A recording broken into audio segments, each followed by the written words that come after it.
bonsoir, bienvenue à tous dans cet épisode un petit peu spécial pour cette première partie de Tour de France. On répond à vos questions, ils vont répondre à vos questions.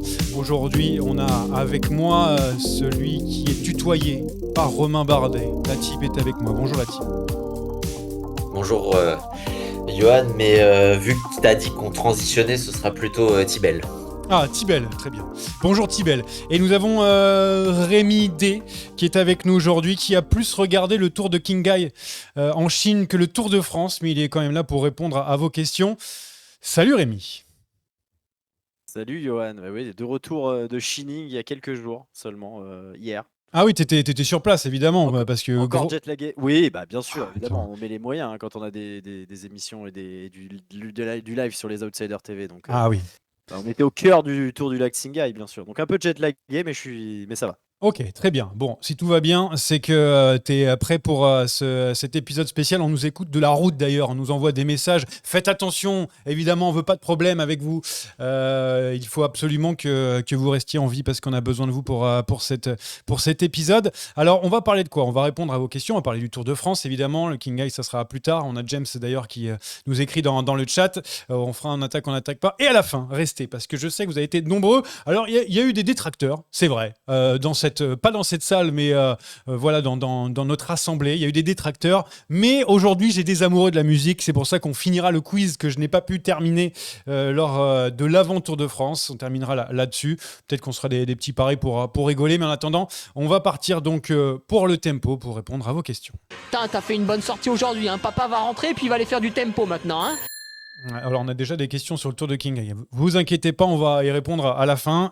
Déjà, des questions. Alors, je vous ai demandé de nous en envoyer sur Twitter, sur X, pardon, sur Instagram. On a eu pas mal de questions. Je vais commencer par peut-être la plus fraîche parce que on a eu une étape, la première étape de montagne, même si bon, c'était pas la haute montagne hier en Auvergne. Et on a eu notamment la Visma. On va en parler de la Visma Lease the Bike qui a eu un plan, voilà, qui a mis des coureurs dans l'échappée. Bravo à Simon Yates qui a remporté donc cette étape. On rappelle que Ben Illy est en jaune, que Jonathan Milan est en vert, que Lenny Martinez est maillot à pois, voilà, pour faire un petit peu le tour. Donc, la Visma Lease the Bike qui a tenté à plusieurs reprises des choses. On l'a vu aussi sur l'étape de Vire, prendre les choses en main. Beaucoup de questions autour de la tactique de la Visma Lease the Bike. Qu'est-ce que c'est de cette tactique, Latib? Déjà, tu veux parler de cette semaine ou même d'hier, comme tu veux, mais c'est vrai qu'ils ont essayé des choses, mais on a l'impression que c'est un petit peu un pétard mouillé pour rester dans l'actu avec la fête nationale ou les nombreux feux d'artifice. Bah, les Visma Lease the Bike hier, c'était le plan, rien que le plan, établir le plan, faire le plan, voir que le plan se fout en l'air, foutre le plan en l'air. On a totalement oublié, on s'est perdu en chemin et on a visé la victoire d'étape avec Yates. Il y avait peut-être mieux à faire dans cette partie de transition, dans cette chaîne des pluies, une partie transitoire où Tim Wellens et Nils Politt ont pris le relais, ont essayé de maintenir l'écart. L'écart est monté à 4 minutes. Il y avait peut-être mieux à faire pour les Visma. Oui, ils avaient des points devant, mais s'ils avaient un plan, autant aussi faire rouler pour maintenir l'écart et permettre des attaques de Jorgensen, peut-être des attaques aussi un peu plus incisives de l'Américain. Honnêtement, j'ai rien compris au plan. Ah ouais, non mais je suis d'accord parce qu'après il y a eu les propos, parce que derrière il y a eu des interviews sur oui, donc alors on a voulu mettre sous pression Tadej Pogacar et ses équipiers. En plus des équipiers, on a perdu Joao Almeida, ça aussi ça Elle fait était partie où la des pression? questions. On a perdu Joao Almeida, Sivakov est malade, donc il y avait plus grand monde, c'est Politt qui a roulé pendant 100 bornes, donc du coup on a mis la pression à la fin en attaquant avec Jorgensen, avec Sepp Kuss, même si bon, franchement, enfin je veux dire Sepp Kuss, il peut attaquer autant qu'il veut, hein, enfin ça fait rien à Pogacar. D'ailleurs, Pogacar l'a dit après, derrière, ils ont essayé des trucs, j'ai pas compris. Rémi, toi, est-ce que tu comprends cette tactique de la Visma? Hier, évidemment, sur la 10e étape, mais aussi sur les précédentes étapes, parce qu'ils ont essayé de faire 2-3 trucs, de rouler à la fin. À chaque fois, on dit, finalement, ils veulent juste rouler pour faire gagner. Pour faire garder le jaune à Pogacar, c'était le cas lorsque Mathieu Van Der Poel le récupère, c'était le cas là avec Ben Illy. Sinon, voilà, on se pose vraiment des questions. Dans le chat, continuez à poser vos questions d'ailleurs, mais on a posé déjà à Rémi. Non, moi je comprends pas ce qu'ils essayent de faire. J'ai l'impression qu'ils essayent de tester un peu cette équipe UAE et Pogacar, comme s'il y avait vraiment besoin de la tester. Vous l'avez dit, UAE perd Almeida et sur une étape comme hier, bah, ça aurait forcément été un atout de Bah trop oui. pour Pogacar.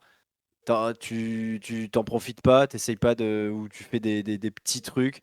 Et tu as l'impression que Pogacar juste se lève une fois donc dans la montée finale et ça détruit tout le travail, et je mets des énormes guillemets pour ceux qui nous écoutent et ne nous regardent pas, qui a été effectué. Je sais pas ce qu'il cherche. Est-ce qu'il se chauffe en vue des étapes de haute montagne, parce que c'est évidemment dans les Pyrénées, dans les Alpes que des vraies différences seront faites.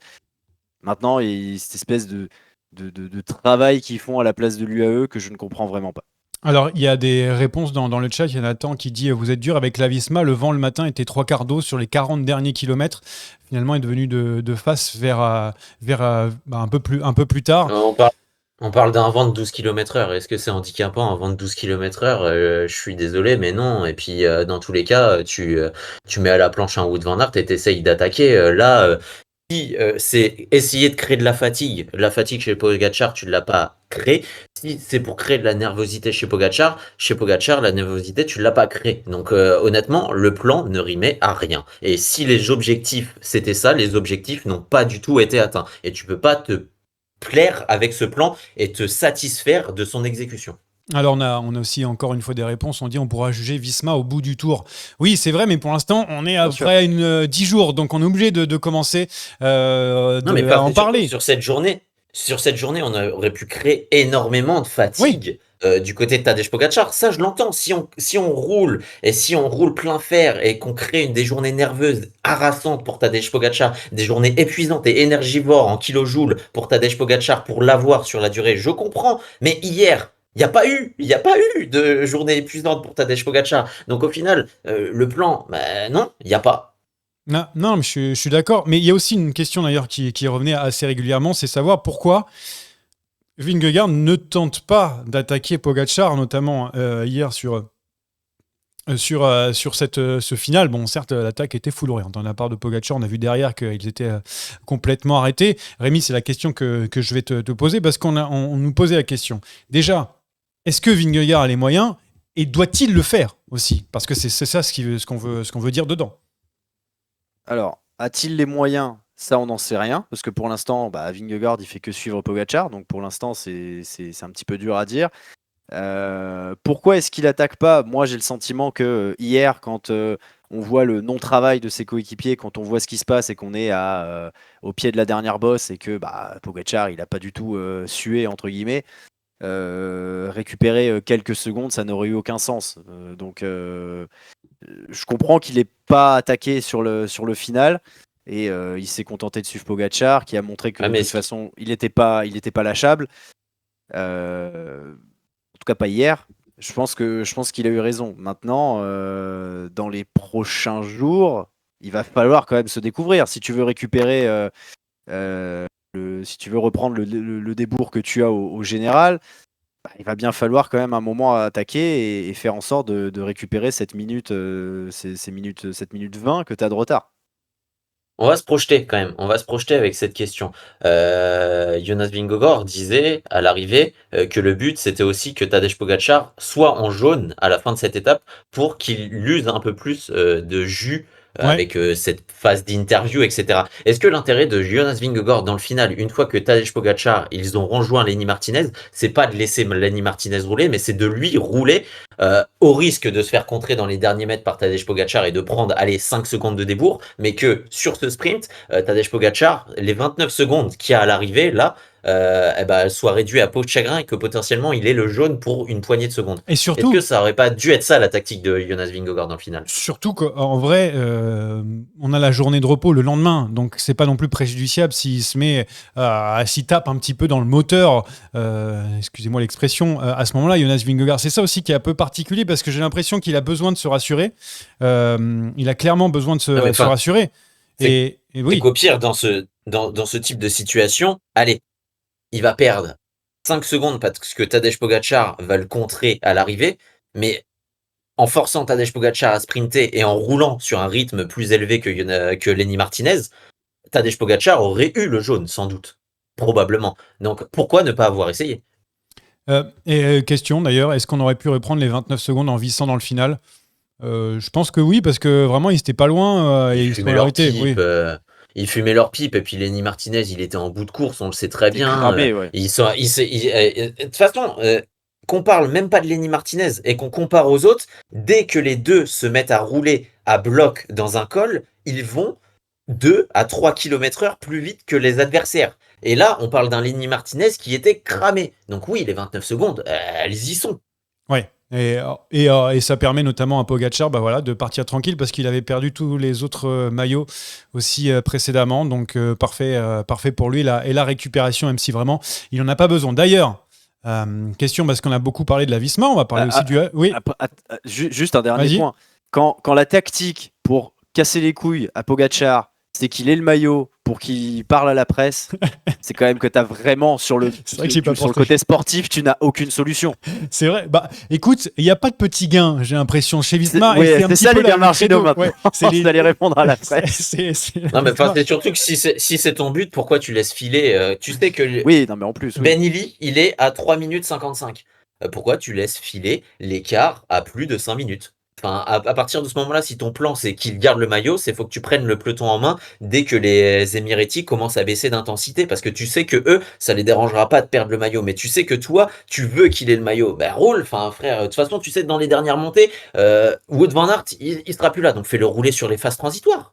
Non, mais je suis d'accord que c'est vrai que pour éliminer les équipiers, il y avait certes une façon de les faire rouler, ça a été le cas, mais finalement, en plus, ils ont roulé, mais sans vouloir rentrer sur Benili, il n'y avait aucun intérêt, donc tu les as pas forcément usés. Quand Sivakov pète, tu vois, tu peux éliminer très vite Politt si tu t'accélères sur une montée. Donc, s'il te reste plus grand monde, Marc Soler, il a été au bout du bout, mais même, on a vu Adam Yates lâcher, on a vu Narvaez très fort, mais bon, Narvaez, il peut pas tout faire. Il y avait vraiment une possibilité, et ça m'amène à la transition, puisqu'on a parlé de la Visma, mais UAE. Est-ce qu'il y a danger avec UAE, puisqu'on voit que c'est quand même compliqué, même Adam Yates a des difficultés. On lui a dit, première semaine, toi, t'existes pas. Tu prends tes 1 heure là, tranquille, tu fais de la roue libre. Du coup, Adam Yates, il n'a pas été très fort sur cette journée. On a perdu Joao Almeida, qui lui accompagnait Tadej Pogacar. Est-ce qu'il y a danger? Est-ce que Pogacar peut avoir peur sur ces prochaines semaines avec une équipe Visma, mine de rien, haut niveau, il faut le dire? Rémi, peut-être par rapport à cette question, est-ce que toi, tu t'appelles Tadej Pogacar, est-ce que tu as un petit peu peur ou pas? Non, Tadej, il a déjà gagné le tour en n'ayant pas d'équipe autour de lui. Là, au fil des années, on a vu qu'UAE c'était réarmé et c'était renforcé pour accompagner le Slovène, mais on a bien vu qu'il n'en a pas besoin pour gagner un grand tour. Maintenant, pour lutter vraiment avec la Visma, il va quand même avoir besoin d'aide, c'est évident, vu ce qui attend encore le peloton dans les 2 prochaines semaines. Et force est de constater que depuis le début de ce tour, chez UAE, à part Narvaez, Politt fait son taf dans la vallée, dans la plaine, il fait très bien son taf, il n'y a pas de souci. Mais dans la montagne, il t'aidera pas, ou si peu.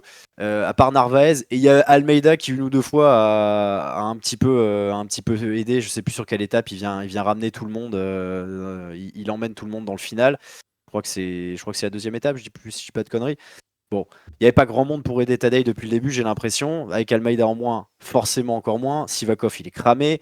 Yates, il est pas bien. C'est-à-dire, il reste plus grand monde en effet. Donc, il est évident que la Visma va devoir jouer là-dessus. Et c'est dommage d'avoir perdu l'occasion d'hier d'essorer un petit peu plus les coéquipiers de Tadej. Tim, est-ce qu'il faut avoir peur du coup? Parce que on a l'impression quand même que dans ce bras de fer entre les deux équipes, attention, je parle d'équipe, de formation, que la Visma est en train de gagner ce bras de fer par les aléas bien sûr du Tour de France. Mais bon, est-ce que Pogacar surtout peut gagner le Tour de France tout seul? C'est ça aussi qu'il faut se poser comme question. C'est la question qu'on peut se poser. Oui, parce qu'au pire, qu'est-ce qui va se passer? Les Visma vont rouler, Jorgensen va attaquer, Tadej Pogacar va le suivre, Jonas va contrer. Est-ce que Jorgensen peut suivre les deux? Non, donc il se retrouve en mano à mano et après c'est une bataille physique. La meilleure défense pour Tadej Pogacar, une fois qu'il est en montagne et que les Visma commencent à essayer de l'attaquer, la meilleure défense c'est l'attaque. Donc il attaque, littéralement, il n'y a qu'un seul coureur qui peut le suivre, c'est Jonas Vingegaard. Il se retrouvera plus dans une situation où il était au Granon, accompagné de deux Jumbo-Visma, à savoir Roglic et et Jonas Vingegaard pour l'attaquer à tour de rôle. Là, Jorgensen, il est talentueux, il a un physique énorme et surtout, bah, c'est un des prétendants au podium final, mais il est largement en dessous des deux. Donc pour toi, pas de crainte à avoir et il peut gentiment, surtout Moi, avec le j'ai pas, pécule d'avance. j'ai pas de crainte à partir du moment en plus où il risque fort d'accentuer son avance. On a la première étape de montagne qui va arriver, à savoir le sommet d'Otakam. On sait qu'à Otakam, il va sans doute vouloir un peu se venger de ce qui s'est passé il y a quelques années. Et il va essayer d'aller la gagner et puis de la gagner en solitaire. Donc, si tel est le cas et s'il a le gap qui le sépare en montagne de Jonas Vingegaard qu'il avait au Dauphiné, il va prendre de l'avance. Et sur le chrono, il devrait accentuer cette avance. Si on se projette et qu'on garde à peu près le même différentiel entre Tadej Pogacar et Jonas Vingegaard sur le Dauphiné, le Danois, au soir du chrono, il est entre 3 minutes et demie et 4 minutes au général du Slovène. Donc à partir de là, le tour est plié. On va enchaîner du coup avec les arguments que vous avez pu nous dire, parce que je vais regarder un petit peu de ce que j'ai dans ma besace, parce que j'ai pas mal de questions. Qu'est-ce que j'avais? Ah oui, alors j'ai pas mal de choses. C'est aussi par rapport au pic de Tadej Pogacar, parce qu'on le trouve un petit peu arrogant. C'est vrai que Pogacar, il a dit oui, bon, ils attaquent ou net, ce que fait la Visma. Je crois qu'il y a eu d'autres trucs. Ils ont essayé de prendre le jaune, mais finalement, de me faire garder le jaune, mais finalement, ils se sont loupés. Il y a eu quand même quelques propos de la part de Tadej Pogacar qui fait que voilà, c'est considéré un peu comme de l'arrogance. Est-ce que vous aimez ça ou pas? Présentement, sur ce cas d'espèce, non. Je lui en veux absolument pas, en sachant que les Visma en jouent. Les Visma en jouent. On l'a vu avec Nierman qui n'arrête pas de lui envoyer des pics. Les coureurs comme Jonas Vingegaard qui, par fenêtre interposée, pareil en interview, envoie des petites piques à Tadej Pogacar. À un moment, c'est le jeu du trash talk et on comprend que, il y a des inimitiés du côté des Émiretti envers les Visma Leasebike au vu des 2 dernières années, ou enfin 3 dernières années, où ils se sont pris des branlées. Ils leur ont rendu une gifle l'année dernière et cette année, ils veulent leur mettre un coup de poing. Et puis, t'as ce jeu des Visma d'essayer un peu de titiller mentalement Tadej Pogacar et ça fait peut-être aussi partie de leur stratégie de le pousser un peu dans ses retranchements et de l'énerver pour créer aussi une petite usure mentale. Moi aussi, moi. Alors moi, il y a un truc qui m'embête. On a vu sur l'étape donc du Puy de Sancy, Jonas Vingegaard taper dans la main de Tadej Pogacar. Nous, on a envie d'un vrai duel parce qu'on parle quand même de l'une des plus grandes rivalités, voire la plus grande rivalité du cyclisme quand même, de l'histoire du cyclisme. Il faut dire ce qu'il en est. Et donc du coup, dans ces rivalités, il y a quand même rarement des rivalités où les deux personnes s'aimaient. Souvent, on avait, je sais pas, entre Anquetil et Poulidor, c'était un petit peu les riches face aux pauvres. On a eu Coppi et Bartali, les deux s'appréciaient pas forcément, avec deux gros tempéraments. Bon, il y a eu plein de choses. Van Aert, Van Der Poel, c'est vrai que bon, il y a moins de problèmes, mais quand même, les deux, on sent que des fois, c'était un peu tendu. Rémi, on veut que ça rentre faut que ça rentre dans le tas un petit peu. On veut dire, on veut que Pogacar dise de toute façon, il fait que de me suivre, il est pas capable de m'attaquer. On veut un peu de sang quand même pour ce Tour de France, mais pour le reste, pour que ça fasse une vraie rivalité, parce que quand on en parle là, on se dit c'est la plus grande rivalité. Ouais, c'est un peu mollasson quand même. Non, je sais pas ce que vous en pensez, enfin ce que t'en penses. Et ouais, ça c'est aussi le jeu aujourd'hui. C'est vrai que c'est très très dur aussi de rentrer comme ça directement dans le Ah trash ouais. talk. Ça Non, arrive mais jamais, c'est ou pas l'époque quasiment aussi qui plus. fait que.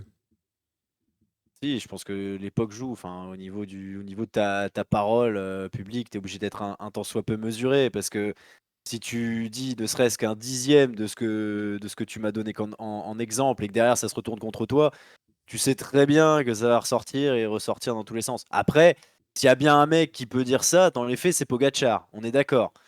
Mais bon, il est dans une meilleure période aussi, donc c'est pas la même chose. C'est vrai qu'actuellement, c'est Visma qui met plus de piques parce que c'est eux qui sont dans la position du chasseur. C'est normal aussi. Ils essayent de titiller Tadej de cette manière. Lui répond sur le vélo. J'ai envie de dire que de toute façon, c'est la seule réponse qu'il peut apporter véritablement. Parce que de toute façon, quoi qu'ils disent, il sera pointé du doigt. C'est le meilleur du monde depuis à peu près 25 ans. Il gagne tout. S'il dit bah, c'était difficile, personne ne le croit. S'il dit bah, ils ont tenté quelque chose, mais ils ont raté, machin, bah, on dit qu'il est arrogant. Bah, il a de toute façon le mauvais rôle parce que c'est le meilleur. Bon, voilà donc pour cette rivalité qui va, j'espère, perdurer dans ce Tour de France avec un suspense qu'on espère le plus haut possible, même si on est très peu à y croire. Ici, on nous demande dans l'Assemblée, il faut parler des Belges. Bah justement, on va parler de Remco. J'avais une question. Remco, il est dans les choux en ce moment. Ouais, c'est un peu c'est la question de base, mais on va essayer de l'anglais un petit peu de façon plus mesurée. Remco, c'est quand même le candidat numéro un pour le podium ou est-ce qu'on peut craindre, parce que c'est la question qu'on se posait avant le Tour de France, mais après ce qu'on a vu, un chrono qu'il a remporté, voilà, c'était attendu. Après là, en montagne, on n'a pas vu grand-chose. Il avait un terrain de prédilection. Voilà, il s'est un peu écrasé sur la fin. Tib, alors est-ce que il est dans les choux, Remco, finalement, comme on nous pose comme question? Pour le podium, probablement. Ah ouais. Probablement, parce qu'il y a quand même 3 mecs qui se dégagent depuis l'abandon d'Almeida. Ah oui. Et de ce qu'on a vu des dernières étapes, c'est Remco Evenepoel. Mais en montagne, on peut craindre qu'il soit en dessous d'un Florian Lipovitz et d'un Matteo Jorgensen. La question pour Jorgensen, ça va être savoir son utilisation. Est-ce qu'il y a un moment, va falloir qu'il crame toutes ses cartouches, qu'il abandonne tout espoir et que là, il prenne un tir et ce serait à l'avantage de Remco Evenepoel. Et puis, Lipovic, lui, il y a la question et l'éternelle question de Primoz Roglic et de sa montée en puissance. Pour le moment, le Slovène, dans ses déclarations, il est franchement foutiste et je suis relativement déçu de ce comportement. Non, mais surtout, Roglic, transparent. Enfin, depuis le début du Tour de France, c'est Totalement. vraiment. Déjà, on n'en parle pas. Et Transparent, bon, mais tant il dit mieux. qu'il s'en fout, quoi. Bah, ouais, on a. Ouvertement, il dit I don't care. I don't Voilà. care. Il y a Lupovic qui est devant lui. Non, mais il y a des coureurs qui sont pas mal. Oscar Only, on ne sait pas jusqu'où ça peut aller aussi pour le podium. Non, Derrière, mais les autres sont. Stampo, Quoi? ces 3 noms, il n'y aura pas d'autres. Oui, bah, je sais pas, je suis en train de regarder. Henrik Mas, qui revient de nulle part. Henrik, Parce qu'il attaque tout le monde. Non, je déconne. Déjà, le mot attaque, c'est trop. Déjà. Ouais, non, qu'est-ce que tu en penses de Remco, Rémi? Parce qu'on nous pose la question, les Belges veulent savoir. Ils veulent savoir si Remco va, non pas remporter ce Tour de France, bien que il est quand même le dauphin de Tadej Pogacar sur le papier, et encore pour le moment. Comment tu le trouves, toi? je le trouve en dessous des deux Ah monstres, bah ça, comme, c'est... Oui, bon, comme bah. tout le monde. Enfin, je veux dire, il y a pas grand-chose à dire. Parce que euh, Remco, on le sait que dans la haute montagne, il sera en difficulté. James disait dans le chat, hier, il a attaqué. Oui, c'est vrai, il a accéléré un moment. Mais comme l'a aussi dit Tip derrière, quand Pogacar s'est levé sur les Ah bah pédales là, il n'y avait plus et personne. qu'il n'y a que Vingegaard qui l'a suivi, on voyait plus les autres. Donc de toute façon, voilà. Et on n'est pas encore dans des gros pourcentages sur lesquels, oui, à mon sens, un Jorgensen, un Lipovic peuvent faire mieux que Remco qui a une certaine avance au chrono, mais qui avait déjà perdu 50 secondes quand même. Donc attention, attention. Il a que 30 secondes d'avance sur Jorgensen. Faut voir sur certaines étapes, il peut perdre gros dans la haute montagne. Ouais, justement, Nathan, il dit même Ventoux, il y a une course en plaine avec du vent et une montée sèche de 20 km. Il peut tout perdre aussi pour Remco. C'est vrai qu'on le sent quand même pas encore en grande forme. On verra aussi, hein, parce que là, on a eu très peu d'indications. On attend aussi la haute montagne. On parle aussi de Jordan Jegat pour le podium. Merci de penser à lui. On va parler des Français un petit peu plus tard. Ne vous inquiétez pas, ça sera un petit peu plus en fin de cette partie où on parle de cette première partie du Tour de France. On a parlé du maillot jaune, du classement général et tout. Dans les questions, on peut switcher sur le maillot vert. On nous pose depuis longtemps la question, Van Der Poel, pourquoi il fait pas ce maillot vert, Van Der Poel? Ah, c'est fâcheux. Il a essayé quand même. Il a fait un petit sprint intermédiaire. Il a été dans une échappée pour prendre des points. Moi, je dis que j'abandonne pas le projet Van Der Poel pour le maillot vert, même s'il disait qu'au départ, il voulait pas le faire. Ça va peut-être se jouer sur les sprints intermédiaires, surtout avec ce qui reste. Non, je sais pas ce que vous en pensez. trop de points de retard, c'est fini. Ah, c'est fini pour toi. Il a loupé le coach. Il a loupé le coach à Mur de Bretagne. À partir de Mur de Bretagne où il inscrit pas de points, t'as Jonathan Milan qui va prendre de l'avance sur les sprints massifs et t'as Tadej Pogacar qui prend de l'avance sur ses arrivées un punchy et deux sur les arrivées au sommet. Les arrivées au sommet vont largement compenser les points des sprints intermédiaires que Van Der Poel ira chercher. Donc refaire son retard sur le Slovène, ça paraît compliqué. Et refaire son retard sur Jonathan Milan, ça paraît impossible. 100 points, 99 même de retard pour Van Der Poel sur Jonathan Milan, et donc un peu moins de 40, 35 sur Tadej Pogacar. Rémi, toi aussi, on me demande pourquoi, et du genre, pourquoi il fait pas le vert. Il a quand même essayé, mine de rien, il a tenté quelque chose. Oui, il a essayé. Je suis pas sûr que ce soit son objectif de toute façon. Ça fait des années qu'il vient pour aider Philipsen à gagner les étapes et justement avoir ce maillot vert.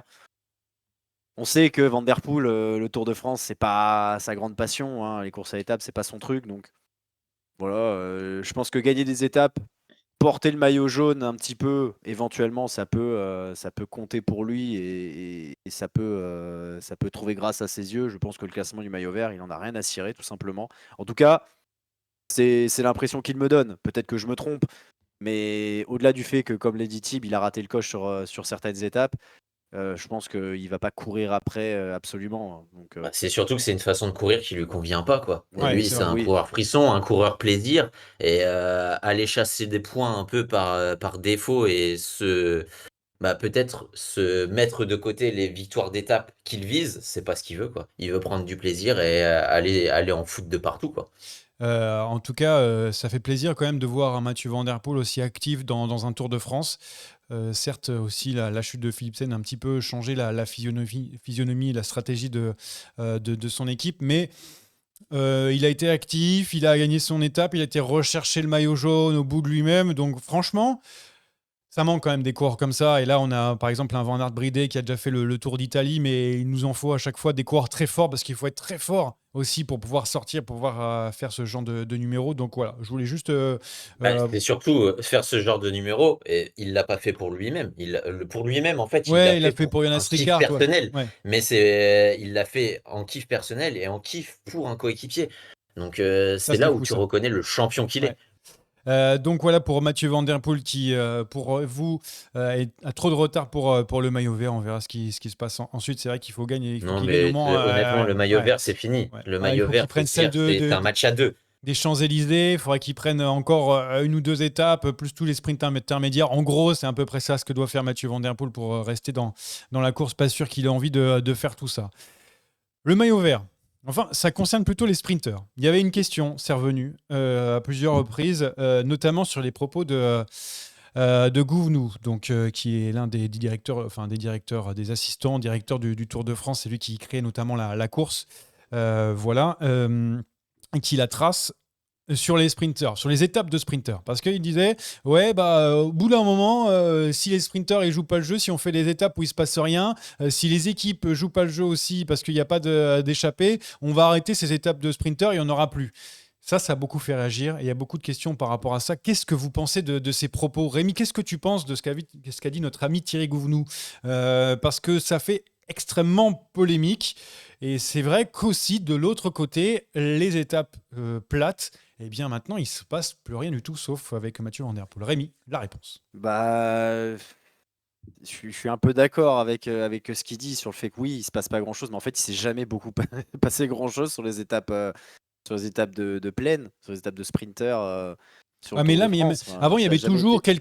quelques animateurs. C'est vrai, quand on revient 20-30 ans en arrière, on a des victoires en solo. On l'a vu en Normandie, il y avait Lionel Maré qui a gagné avec après 150 km en solitaire. Ça, c'est Ah, mais terminé, c'était ça un autre n'existe temps. plus. Ah non, mais ça n'existe plus. C'était un autre temps. Il faut aussi s'adapter au cyclisme actuel. Le Oui, cyclisme mais actuel, oui, mais les on fait étapes de quoi? sprint, faut se le dire, même s'il y a vent de face, on ne va plus te laisser 10 minutes. Donc, déjà, avec 10 minutes, honnêtement, à une époque, c'était une échappée 0%. Tu avais très peu de chances d'aller au bout. Avec 2 minutes, mais tu peux rien faire. Tu es de la chair à canon.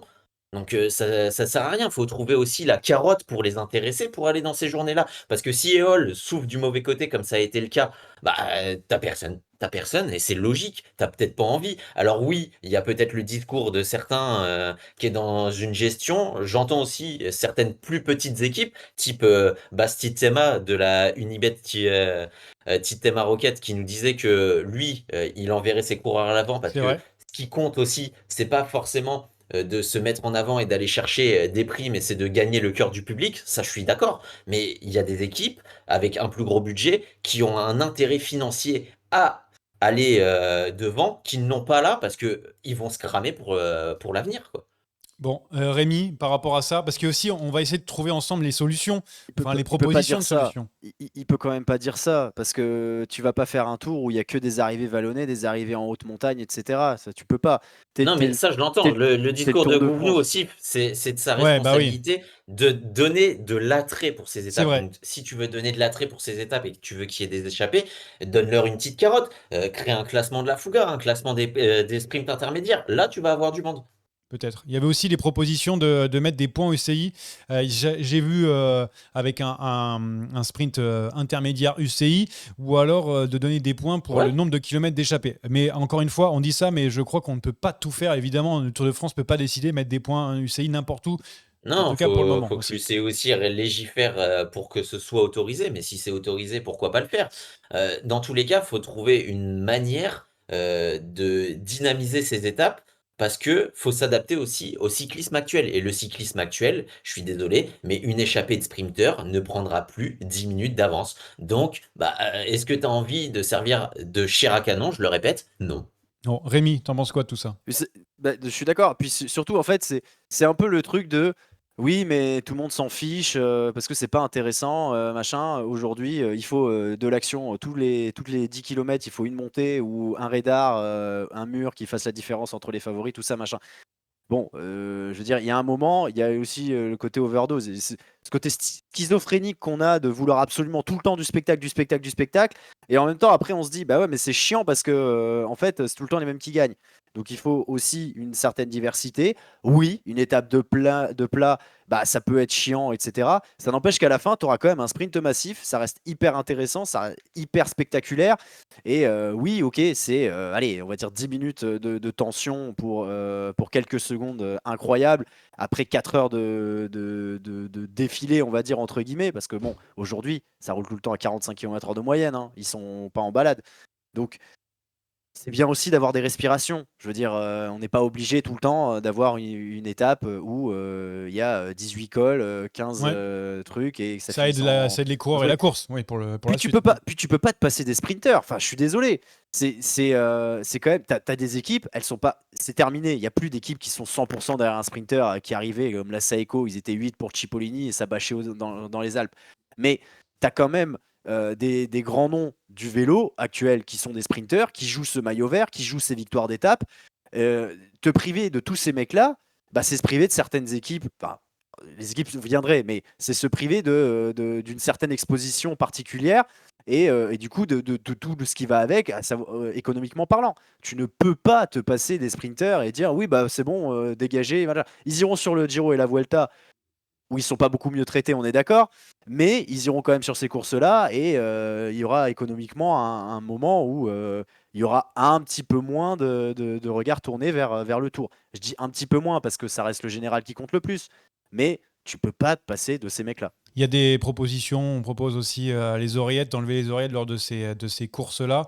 Pourquoi pas? Et pourquoi pas aussi faire comme la Formule 1, avec des courses sprint, des courses, voilà, des étapes très courtes, mais il faut penser aussi que le Tour de France, c'est rapide et qu'il faut aller d'un point A à un point B, et c'est pour ça aussi qu'on s'est tapé. Il y a des villes, hein, il y a des villes qui payent pour avoir, Ouais, donc on compose aussi avec de manière et financière, hein, faut pas se mentir. ça a Donc râlé aussi si parce tu dois aller à un que point A à un point B, il y a des certaines distances à faire. ouais, et surtout que là, ça a râlé pour ce week-end, notamment parce qu'on a eu 2 étapes de plaine samedi et dimanche. Oui, bon, c'est les aléas du Tour de France et que c'est vrai que d'habitude, ils font quand même attention à ça. Là, ça s'y prêtait pas avec ce départ en France à Lille. Voilà, donc et ça fait aussi une belle transition par Après, rapport. c'est pas si grave en fait qu'il y ait des étapes de sprint le week-end parce que Ah on non? l'a vu du côté de Laval, à un moment il y avait une portion de vent qui était dégagé, qui était de côté. Malheureusement, bon, le vent n'a pas soufflé dans la bonne direction et n'était pas assez puissant. Mais ça aurait pu être une étape aussi qui part un peu en couille, comme l'étape de dimanche. Et l'étape de dimanche, le vent était parfait. Malheureusement, bon, le peloton n'a pas forcément suivi. Et c'était un peu le souhait aussi de Mathieu Van Der Poel hein, quand il s'est échappé. Il l'a dit lui-même. Il a dit, moi, avec le vent de dos, j'espérais qu'il y ait des tentatives de bordure et qu'il y ait un groupe qui nous rejoigne. Malheureusement, ça ne l'a pas fait du côté adverse. Mais c'est sans doute plus que les équipes de sprinters, les rouleurs qui peuvent s'en vouloir dimanche parce qu'ils avaient vraiment un coup à aller chercher. Ouais, ouais, c'est pour ça justement parce que ça fait la transition parfaite parce que il y a aussi un coup de gueule et des questions par rapport à ça. Visé notamment c'est l'équipe Cofidis et les équipes françaises. Ils disent à quoi ils servent les équipes françaises parce que on les attend dans des étapes comme ça, un petit peu de transition pour se montrer un petit peu, pour essayer. D'un côté, on dit, Vasseur notamment dit, bah, on met personne dans l'échappée parce qu'on veut pas mettre quelqu'un pour ne pas gagner. On a vu des équipes, Arkea, Uno X, rouler dans le final, notamment avec Mathieu Van Der Poel, qui ont roulé pour faire 12e et 9e. Il y a beaucoup de critiques par rapport à ça et beaucoup de questions aussi en disant mais en fait qu'est-ce qu'on attend pour être acteur de cette course plutôt que de faire un peu n'importe quoi et de jouer les accessis. Ça a beaucoup gueulé là-dessus Rémi par rapport à tout ce micmac. On tire évidemment sur les équipes françaises parce qu'il y a des équipes invitées, Uno X aussi notamment, et parce que voilà, pour l'instant on ne performe pas vraiment dans toutes les équipes françaises. Je sais pas quelle est la stratégie de certaines équipes. Je comprends pas non plus. Alors je suppose que quand les RKA roulent, c'est parce qu'ils espèrent qu'Arnaud Démare fasse le Ah, mais sprint. il faut que tout le monde tombe. Je- Pour que Démarre, il n'a même pas réussi à Et je rentrer dans le suis, top 10 et- une mais seule fois. C'est mais pour je ça suis que d'accord. je suis me fais d'accord. l'avocat du diable à chaque fois. C'est pour ça que je me permets.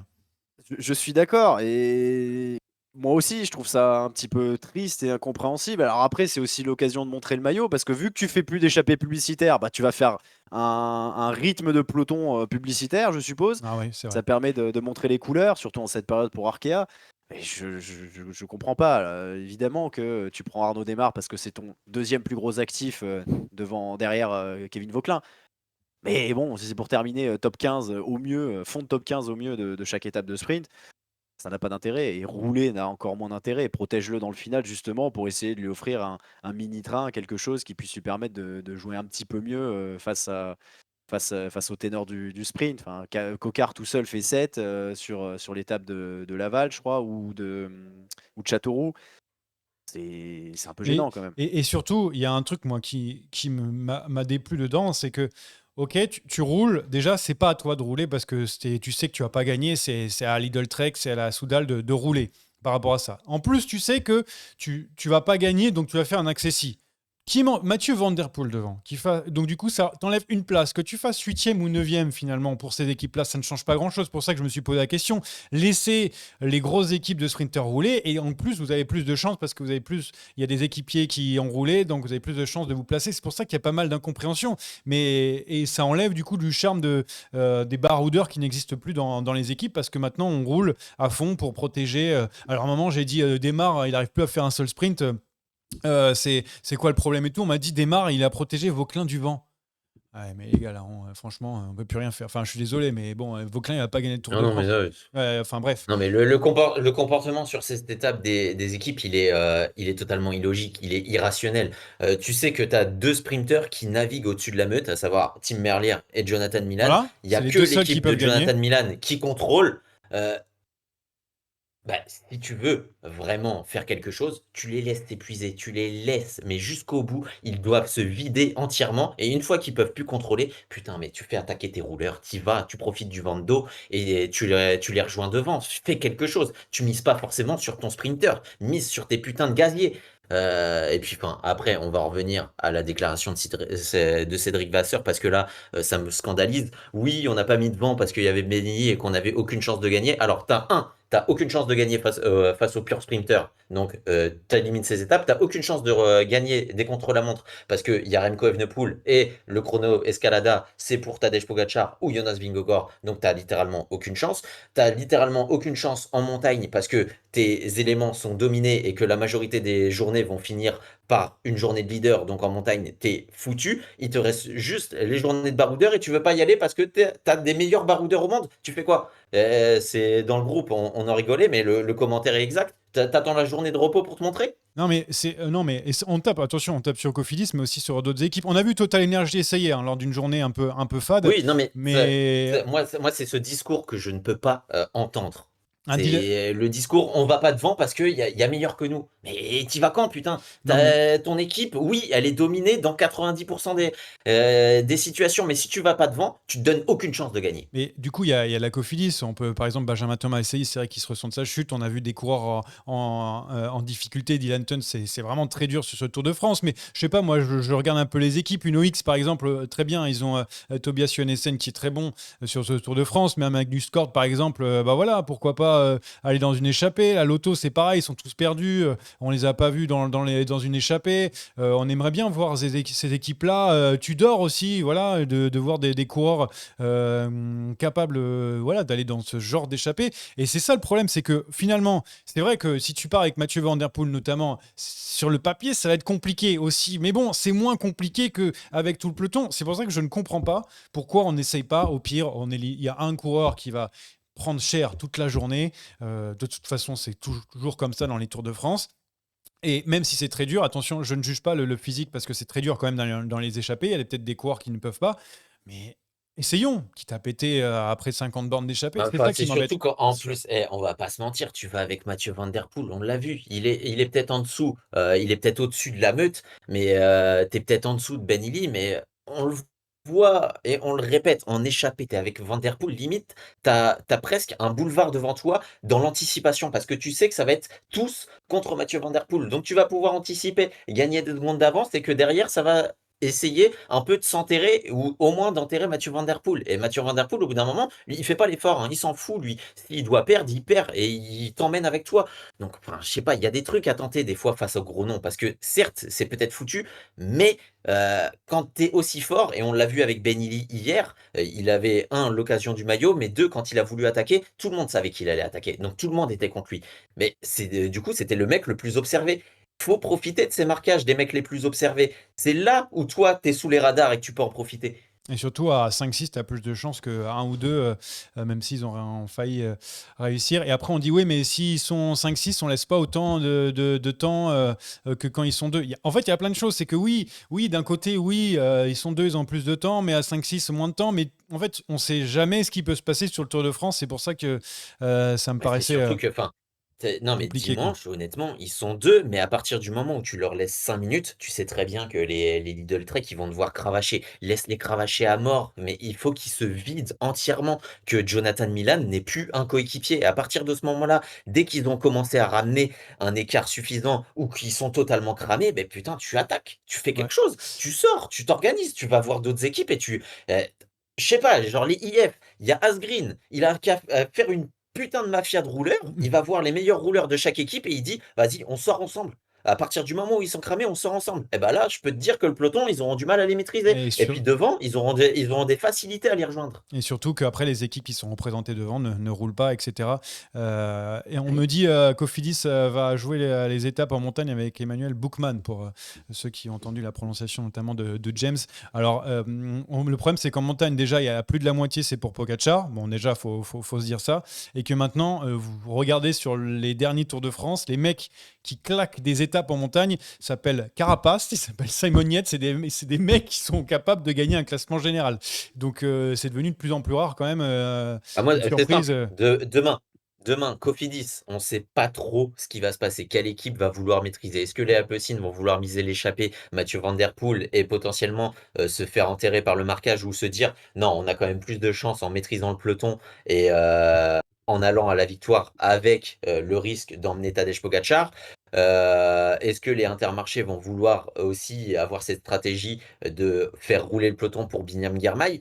Mais ils ont des coureurs qui peuvent aussi aller se projeter dans l'avant et s'exprimer dans ce final assez punchy. Donc moi, j'attends à l'attaque des Ion Izagir, des Alex Aramburu, et si ça paye pas, si on voit que la tendance c'est dans le peloton, miser dans le peloton. Mais moi, je veux les voir essayer, parce que sinon, s'ils essayent pas, honnêtement, c'est un tour qui est Ouais, perdu. ouais, c'est vrai. Dernière question qu'on m'a posée, c'est par rapport aux Français, Rémi, tu vas pouvoir y répondre.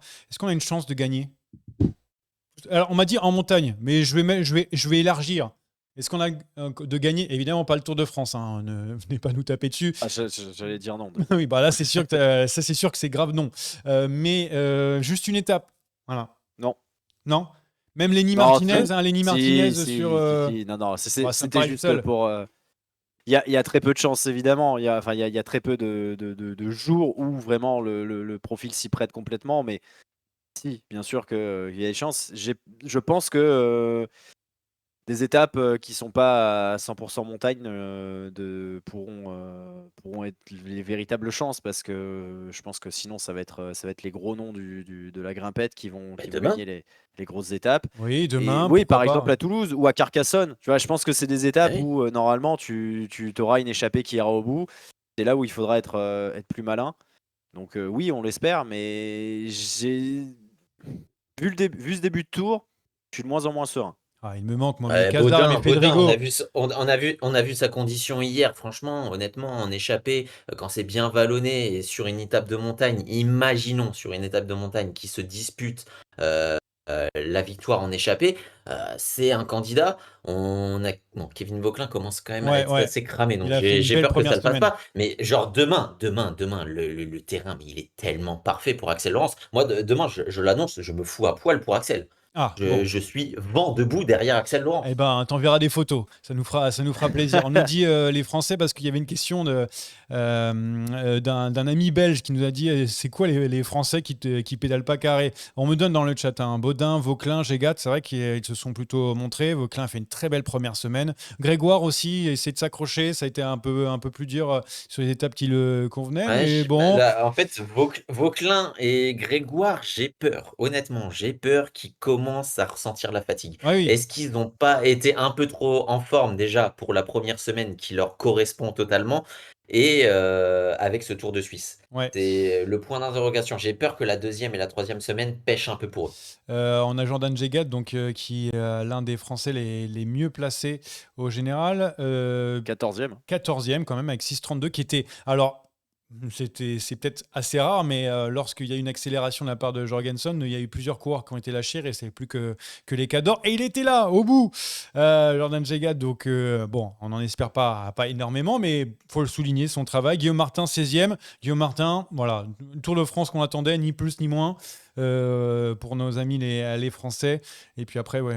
Il y en a qu'on parle pas, mais honnêtement, au vu de son chrono, et notamment de son dernier intermédiaire, Armirail. Ouais, Armirail, ouais, ouais, j'avais oublié Armirail, ouais. en situation d'échappée, en anticipation ou en late attack dans un groupe qui se regarde, le moteur, il peut le faire parler, il peut aller chercher une victoire assez surprise, hein. Il, Attention à Bruno Armirail. il fait un chrono et il est à deux doigts d'être sur le podium quand même, hein.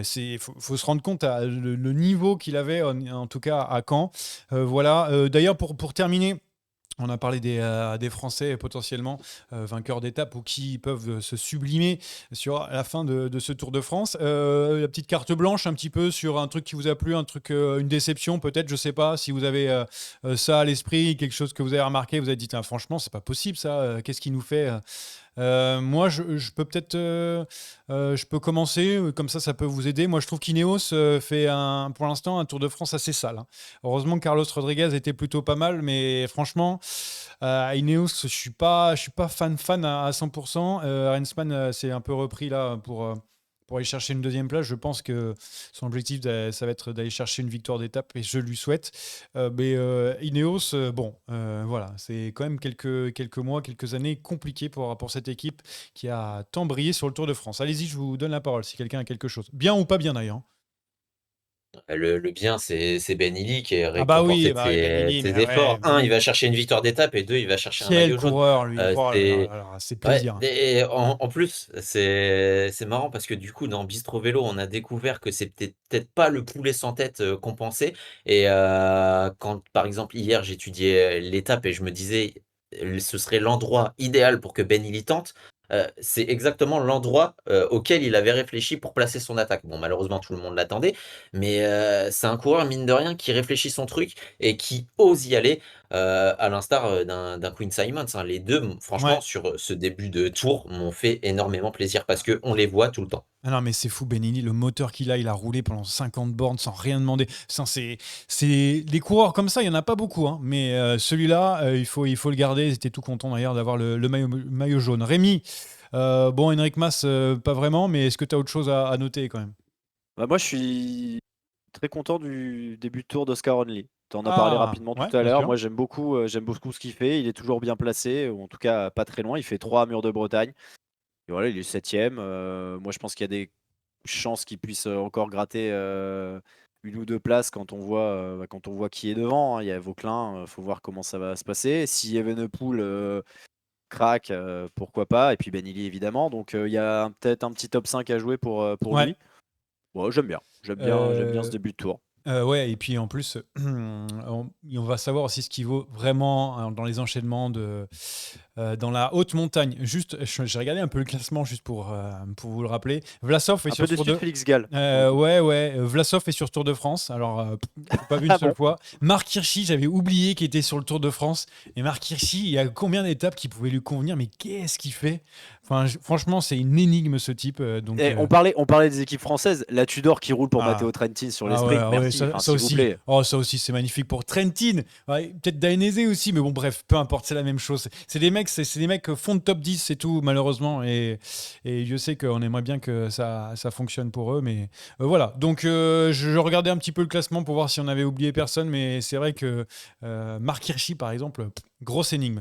Dites-nous d'ailleurs. Marc Hirschi, on l'a quand même un peu plus vu que par exemple à Sergio Higuita. Sergio Higuita, honnêtement, je savais Il y même avait- pas qu'il était sur ce tour. Oh là là, moi non Bah, plus. un peu comme Alexander Vlasov, hein. Ah ouais. Alexander Vlasov, hormis sur les interviews de Raphaël Denk, je savais même pas qu'il était sur ce foutu Tour de France. En déception pour Bourman aussi pour jeu sur le net. Dites-nous hein, vos déceptions et les choses que vous avez aimées sur cette première partie de Tour de France. On va finir donc avec rapidement on n'attaque pas et puis après on fera le quiz qui devrait se terminer normalement très vite. Alors on n'attaque pas, c'est là. Attaque de Pierre Rolland encore une fois. Personne ne réagit. Non, juste voilà, parce qu'il y a d'autres choses autour du Tour de France. Vous vouliez peut-être parler. Bah moi, je vais commencer. Voilà, je prends la parole comme ça vous aide. Le tour, parce qu'il y avait un grand tour aussi en parallèle du Tour de France, le Tour d'Italie féminin que j'ai eu la chance de commenter d'ailleurs sur les antennes d'Eurosport et de HBO Max, pardon. Il faut mettre des pubs partout maintenant. Donc voilà, avec le doublé de Longo Borghini qui a réussi à remporter cette épreuve. Qu'il ne faut pas arrêter de regarder le Il y a, cyclisme il y a eu un féminin. autre doublé, je suis désolé, je vais me foutre à poil. Ah Yann. oui, oh là là, doucement. Liane Lippert aussi, excuse-moi. 2 victoires d'étape aussi pour la coureuse de Movistar. Non, mais c'est juste pour le souligner parce qu'il ne faut pas qu'on laisse de côté ce genre de course. Malheureusement, ça arrive pendant le Tour de France. L'année prochaine, pour vous le dire, RCS a donc repris les droits. Donc RCS, c'est l'organisation qui s'occupe du Tour d'Italie masculin, qui a repris donc le Tour d'Italie féminin. Et maintenant, ça sera la fin du Tour d'Italie masculin, un peu comme le Tour de France ces dernières années. Voilà comment ça va se passer. Donc, on va pouvoir avoir un truc qui ressemble à un calendrier féminin qui ressemble à quelque chose et qui évite d'être en concurrence avec le Tour de France. Donc, voilà, Longo Borghini, on me dit déçu de Reusser. Évidemment, qui sortait de grosses performances. Juliette Labousse aussi, très compliqué alors qu'elle était leader pour la FDJ Suez. Voilà, je vais pas m'étaler sur ça, mais je voulais en Aussi, parler. hein, elle peut être déçue du coup de bordure, hein, parce que sinon, elle l'avait dans les Ouais, jambes, hein. Giganté qui s'est fait opérer. Alors c'est ce truc là des artères qui sont un peu bouchées et tout. Je crois que Artère iliaque. et donc du coup elle est revenue très gros niveau de la part de l'Australienne. Je vous laisse regarder les replays, regarder les résumés, etc. Si vous voulez en savoir un peu plus. Rémi, de quoi tu veux? Bah. Pourquoi je pose la question? Enfin, c'est le tour, le plus grand tour de Chine, le tour de Qinghai. Et donc, vas-y. Alors, vends-nous ce tour qu'on a vu sur les Outsiders, donc ta chaîne Twitch, où il se passe pas mal de choses, du rugby, mais aussi du cyclisme. Bah oui, j'ai donc, on a découvert ce tour du lac Qinghai la semaine dernière. Donc c'était du dimanche au dimanche, 8 étapes fantastiques. Alors, il y a un truc qu'on est obligé d'évoquer. Alors, tu as commenté d'ailleurs une des étapes, mon cher Johan, le jeudi. Il y a un truc que je ne comprends pas, c'est que tu es dans une région montagneuse, tu es à Ah, 4000 mètres ouais, d'altitude, de entre ouf. 3500 et Ouais. 4000 mètres d'altitude. Tu as les moyens d'avoir des putains d'étapes, mais tu mets tes cols de 30 bornes au début. Ouais. Non, mais Je ne surtout, comprends pas. bah oui, Je pour ne que tu comprends pas. montes à 3000 et après tu t'arrêtes. C'est vrai qu'il y en a eu beaucoup d'étapes pour sprinter. Après, c'est ce que disait James qui a commenté avec moi, qui est un collègue belge qui a fait cette course. Et il disait qu'en fait, en gros, avant, il mettait des montées assez sèches. Et du coup, après, au bout de 2 jours, tu avais tout le monde à plus de 15 minutes et il y avait moins d'intérêt. Donc, du coup, ils ont gardé un suspense jusqu'au bout. D'ailleurs, il y a eu retournement de situation dernière journée avec la Oui, oui, victoire non, mais d'Enoch il y a eu. Moulbran, qui est un coureur d'Astana, troisième d'ailleurs, Voilà. Harold Martin Lopez. Ça a pris donc en points ICI, hein, juste pour cette course-là. Je note que pour le classement général, parce qu'après, évidemment, pour les étapes, il y a aussi des points. Ça a pris 325 points. Cadeau. Allez, comme ça. Ah oui. C'est Ah oui, beau. ils sont malins, hein. Ils vont faire des courses comme ça de troisième zone avec certes quelques équipes Conti. On a des équipes qu'on connaît bien, hein. Il y avait Toutes les équipes il y avait espagnoles, les Scatel, Burgos, Burgos, les Kern, Kern. les Euskaltel, Il y avait etc. Polti, ouais. Guillermo Silva de la Cararoral qui fait 2. Le problème, c'est que les mecs, ils Non, mais étaient tout seuls ou ils étaient 2. dis les termes. Ils envoient une équipe qui est correcte face à des PNJ. Ouais, c'est ça. Oui, Oui, voilà. oui. Voilà. On avait quand même donc Enoch Moulbran, Aaron Gate, Harold Martin Lopez, enfin voilà, dans une course de troisième zone. Donc oui, ils vont chercher les points là où il faut. Ils ont une victoire d'étape. Moulbran fait doubler maillot jaune, classement par points. Voilà, c'est bien joué. Ouais, bah ouais. En tout cas, ça fait des gros points encore et du coup, bah, c'est toujours compliqué. C'est toujours compliqué. Alors, on me demande, parlez-nous de Remco chez Bora dans le chat. Alors pour vous dire, donc Remco est un contrat est encore en contrat donc l'année prochaine avec donc la Soudal Quick-Step. C'est juste que du coup Specialized s'arrête aussi de son côté. Il est sponsor Specialized et donc du coup il pourrait repartir du côté de la Bora. C'est que des rumeurs. Voilà. Je sais pas si vous avez d'autres infos, mais si j'ai bien résumé, mais on n'a pas. Enfin, En gros, ce serait ça fait longtemps, hein. officialisé, ou du moins le choix de Remco serait officialisé à la fin du tour. On va pas se mentir, ça doit déjà l'être. Ça doit déjà l'être puisque la Soudal a déjà sous-entendu que, bon, ils n'étaient pas contre un rachat de contrat parce que ça ferait quand même pas mal de liquidités dans les caisses.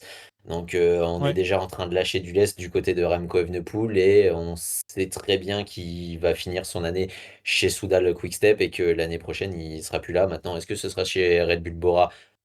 C'est la grosse tendance. Est-ce que ce sera chez une autre équipe comme Ineos aussi, Ouais. qui va se séparer de Pinarello? Pinarello qui va être racheté par le groupement, l'entité Q36.5 pour rejoindre Tom Pidcock. On sait que il y a potentiellement un marchand de cycle qui va devoir aller chez Ineos et que si Remco s'en va, Soudal avec Spé, l'histoire d'amour pourrait aussi se finir. Ouais. On sait que Spé a envie que cette histoire d'amour en finisse, donc bon, est-ce qu'ils iraient pas vers Ineos? Ça peut être aussi un point de bascule pour Remco Evenepoel, mais la tendance c'est Red Bull Bora Hansgrohe. Si c'est pas quoi faire, j'ai un spé chez moi aussi pour rouler. Donc voilà, Remco, je l'invite avec plaisir. Type, tu voulais parler de quelque chose ou pas? Non? Non, on l'a fait, Ouais, hein, non, bah ok, Yann non, mais Lippert. c'est ouais, bah, Si c'est tu veux, bon. Non, mais Non, si tu veux, je monte mon zizi, hein, Allez, non, allez. c'est bon, on l'a vu tout à l'heure pour Yann Lippert, et puis ensuite on va le voir demain. Pourquoi on le voit demain déjà? Pour Laurence, pardon. Donc c'est bon, on l'aura assez vu comme ça. On finit par le quiz. Je sais que ça vous fait plaisir. Pour le quiz en chanson, du coup. Ce quiz est une dictature orchestrée par moi-même. Oh, j'ai pas compris la question, c'est... Alors, vu que la dernière fois les règles n'ont pas été comprises totalement, je vais les répéter. Du coup, Non, j'ai pris. compris, moi, c'est bon. Oui, j'ai pris un chanteur. Du coup, un chanteur. Voilà. Et j'ai fait des paroles sur un coureur dessus. C'est assez simple, mine de rien, en fait, parce que je l'avais fait pour un ami qui avait une assemblée un peu de cyclix, on va dire. Donc, c'est pas difficile, mais c'est juste pour votre plaisir. Et donc, il faut trouver le chanteur, évidemment. Il faut trouver ensuite le coureur. Et avec le chanteur et le coureur, il y a un jeu de mots à faire. Il y a à chaque fois un jeu de mots à faire entre le coureur et le chanteur. S'il n'y a pas de jeu de mots, ça ne sert à rien de me dire que c'est ça ou etc. Vous voyez ce que je veux dire? C'est bon? Et j'espère que c'est compris. Alors, Je sais pas, je m'en souviens plus ce que j'ai fait écouter. Peut-être que celui-là, c'est sûr que non. Alors, vous me dites si vous entendez pas, évidemment.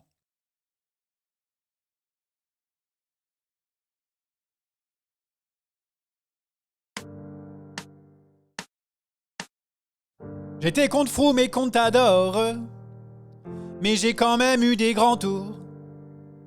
Un Tour de France en récompense, face à tous les meilleurs Français. Mais ce que j'aime, Vianney Cenzo ce qui Nibali. m'entraîne, c'est la 6 île 7 île, oh que je l'aime. C'est ma route, oh ma plaine. Dieu que je l'aime.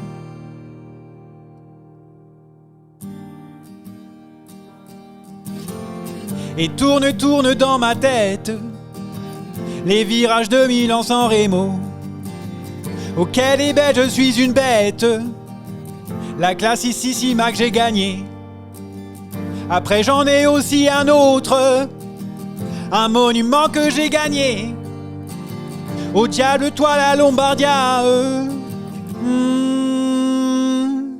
je l'ai gagné 2 fois.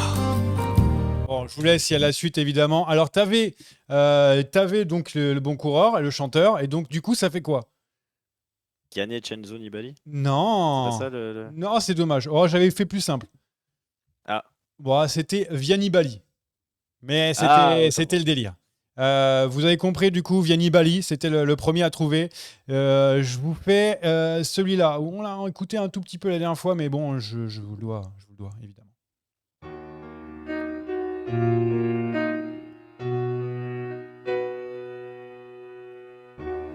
Comme tout le monde, j'ai mes défauts. J'ai pas fait les chronos à fond. Ça saute. Mais si tu regardes dans mes lignes, tu trouveras dans le palmarès toutes les belles victoires que j'ai eues. J'ai fait plusieurs formations. B-Box, Europcar ou B&B. Du verre fluo chez Cannondale. Ah Tu oui, bah oui. trouveras dans ces années de belles victoires dans les banquets. Le jeu de mots. Tu trouveras l'Alpe d'Huez en 2011. Il a tout fait en 2012. Un maillot blanc du Tour de France. Et des attaques plus qu'il en faut. J'ai tellement peur du peloton. Pierre Roland. Que j'attaque vraiment toujours trop. Ouais, C'est le surnom C'est ça comme qu'il jeu de me mots. reste. bien sûr. Qu'il me reste. Natacha Saint-Pierre Roland. C'est Natacha Saint-Pierre-Roland, bonne réponse. Alors, on a trouvé Roland dans le chat, mais évidemment, je veux le jeu de mots. Natacha Saint-Pierre-Roland, j'espère que vous avez apprécié la note vocale. Voilà. J'apprécie. Ah bah, j'imagine. Alors, qu'est-ce que Le j'ai... Roland est venu très lentement. Hein. Ah, C'était oui. pas facile. Hein. Eh oui, j'en ai un. Alors, j'en ai un autre. J'en ai encore 2 pour terminer, vous inquiétez pas, ça va aller très vite. Regarde qui me suit, Pogacar, Vingegaard. Je crie, je plie, je pleure, comme les autres, ni plus ni moins. Regarde comme c'est dur de rester sur le vélo. Je cours, je tombe, je me brise, je sais, je ne fais que ça. Ils m'ont laissé un Giro et puis 4 Vuelta. Mais dès qu'ils sont présents, on me dit accélère.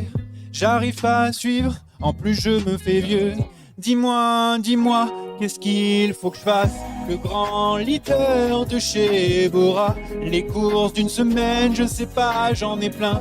Pogacar de mes deux, qu'est-ce que tu veux en moi? Mon Tour de France, mon Tour 2020. Un Slovène fou, un peu fragile, un sauteur à ski un peu habile, un peu fort mais pas assez, un tueur en sprint dans les montées, un être humain, un coureur comme toi. Poggy, Vingo, s'il vous plaît, j'en peux plus. Voilà, alors. J'ai pas le chanteur, j'ai plus le chanteur. J'ai pas le chanteur non plus. C'est vrai. Alors, pour vous aider, c'est Jérémy Frérot, le chanteur. Jérémy Frérot. Et on a trouvé le coureur dans le chat. Oui, mais c'est Oui, Roglic. ouais, Roglic. ça, Jérémy c'est sûr. Frérot Glitch, tout simplement. Ah oui, oui. Jérémy Frérot Glitch. Et le petit dernier pour finir. Frérot Allez, Glitch. je pense que c'est ma meilleure prestation. Eh oui, bah oui. Rendez-lui son Tour 2020. Ça va trop loin, ça va trop loin pour moi. Frérot glitch. Il était une fois le Kenya.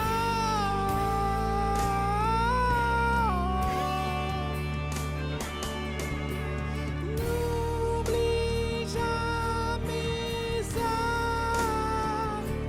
le Kenya.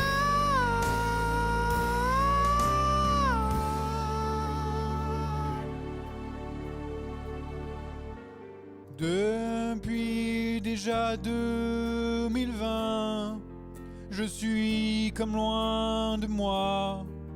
Je suis cramé 1000 fois. Tu es loin, mais cette grand tour, je suis à des années de toi. C'est ça être cramoise.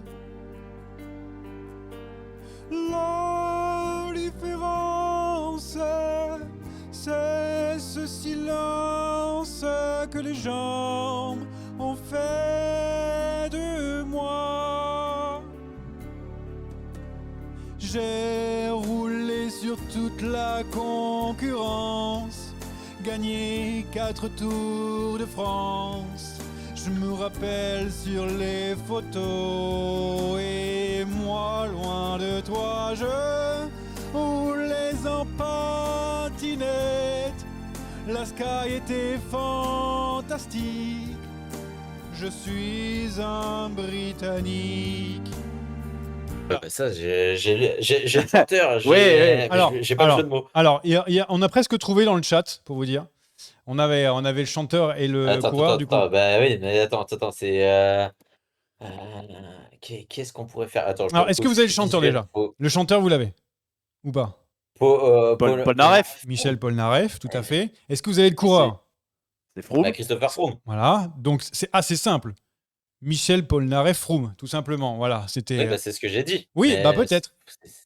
Quoi? Polnareff Froome. Ouais, je Ah oui. l'ai dit, Polnareff Froome. Ah voilà, Mais c'était ça. Bon bah voilà, c'était Désolé, terminé. C'est nul. Voilà, bah, et j'ai pas dit que c'était excellent. Hein. Non, J'ai mais dit- tu chantes bien. Ah bah, C'est tiré par les cheveux que j'ai pu. j'ai eu des applaudissements. En tout cas, j'ai eu des applaudissements dans le chat. Donc à partir de là, j'ai gagné. Merci en tout cas d'avoir profité de ma voix pour ce quiz. Alors je suis pas sûr d'en faire d'autres. Hein. On va en parler. D'ailleurs, dites-moi en commentaire si vous avez Trouver des envie. trucs plus originaux. Oui, mais là j'ai pris des trucs assez faciles. J'ai pris Froome, Nibali, Roglic, des trucs. Après, je vous ferai des trucs sur Brian Cocard ou des trucs un peu plus, tu vois, des coureurs du Nibali Tietema ou de la Polti, comme ça sera plus difficile. Voilà. Ah, mais tu vois, celui avec Roth, il était bien. Ah Ouais, oui. ouais, le Vinokourov. Ah oui, le Vinokourov était bon. Le Vinokourov, tu vois, là, le jeu de mots, c'était bien. Là, le Polnareff Froome, bon, faut quand même y aller assez fort. Alors on me dit par contre reste animateur. Je sais pas trop si ça veut dire quelque chose. Ça veut dire ne participe jamais avec Wout van Aert à Danse avec les stars. Oh là là. Ou non, Mask Singer. Voilà. Bah oui, ça c'est sûr, ça sera encore mieux. Bon bref, tout ça pour vous remercier d'avoir été là avec nous jusqu'au bout. Merci à Rémi, merci à la Tib. On se retrouve donc la semaine prochaine. C'est un peu plus tôt que prévu parce qu'on est mardi et c'est lundi, la journée de repos. Petite semaine pour le Tour de France, mais avec quand même pas mal de difficultés. Donc on fera la même chose, on posera des questions. Vous nous poserez vos questions, on réagira. Et puis voilà, tout simplement. Merci les gars. À bientôt. À bientôt. D'ailleurs, oui. Rémi, s'il te plaît, juste avant, parce qu'on est quand même encore en train de chercher, est-ce que tu peux regarder dans tes poches? Je cherche la stratégie Visma Lease the Bike. Elle est perdue, peut-être qu'elle est chez toi. Ah, j'ai oublié aussi quelque chose, c'est que Deli a fait 2 fois top 5 sur Tour de France. Voilà, il fallait que. Oui, évidemment, il fallait, hein, parce que on est très content pour James qui avait mis en objectif dans ces 3 points, Deli des top 5 pour Deli sur le Tour de France. Donc au moins, ça c'est fait, c'est validé pour James. Et puis sinon, on s'arrête là-dessus. À la semaine prochaine. Ciao. Allez, ciao. Ciao.